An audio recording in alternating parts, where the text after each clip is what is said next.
Donc, on continue avec nos mythes sur la nutrition et l'alimentation. Donc, un mythe aujourd'hui qui est aussi prévalent, c'est, mais Martine, dans le fond, le plus important, c'est de bien manger dans la vie. OK? C'est vrai que c'est important de bien manger, je suis d'accord avec vous. Comme c'est important de faire de l'exercice, comme c'est important de bien dormir, d'avoir des belles pensées. Par contre, ce qui arrive, c'est que si vous focussez juste là-dessus, vous oubliez quelque chose de très important. C'est sûr que je prêche un peu pour ma paroisse, OK?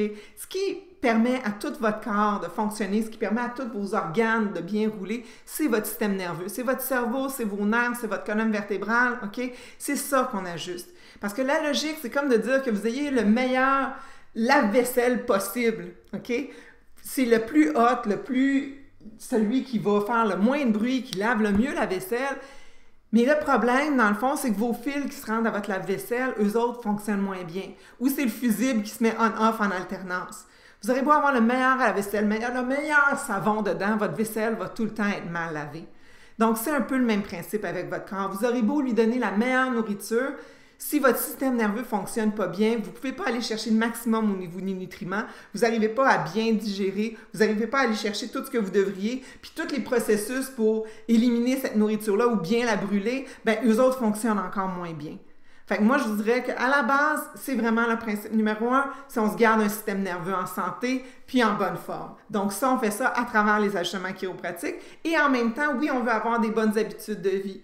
Donc oui, on veut bien manger, on veut faire de l'exercice, on veut dormir parce qu'on veut éviter de mettre trop de stress sur notre système pour qu'il y en ait trop à gérer. Fait que ça, je vous dirais que c'est le numéro 1. Un autre mythe qu'on a souvent, c'est « Ah oui, mais le gras, c'est pas bon, Martine, il faut tout couper le gras, il faut avoir du yogourt 0%, prendre en tout cas, toutes les affaires qui sont pas de gras, OK? » Ce que je vous dirais, ce qu'on réalise, c'est que la campagne anti-gras, ça a lieu depuis avant les années 80.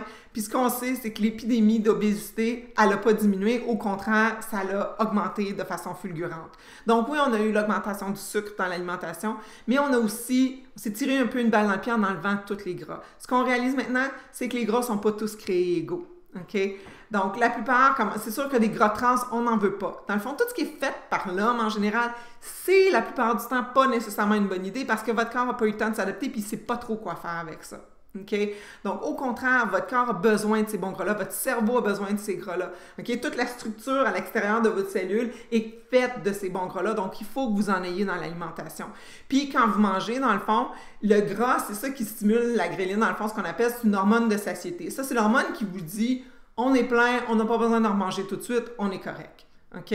Donc, ça, si vous n'avez dans votre alimentation, c'est ça qui va vous permettre d'attendre le prochain repas avant de manger sans avoir trop faim. C'est ça qui va vous faire vous sentir bien, vous sentir plein, vous allez être correct. OK?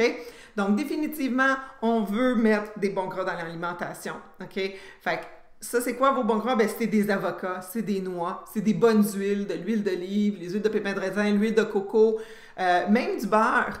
OK? Surtout s'il est bio, je vous dirais, même s'il ne l'est pas quand même, OK? Mais dans le fond, ce qu'on réalise, c'est qu'il y a des bons gras, justement, dans ces gras-là. Fait que définitivement, si vous voulez prendre du yogourt, vous voulez qu'il y ait les gras. Parce que c'est les gras qui vont vous aider à mieux digérer, dans le fond, tous les aliments, tous les bénéfices qu'il y a dans votre yogourt.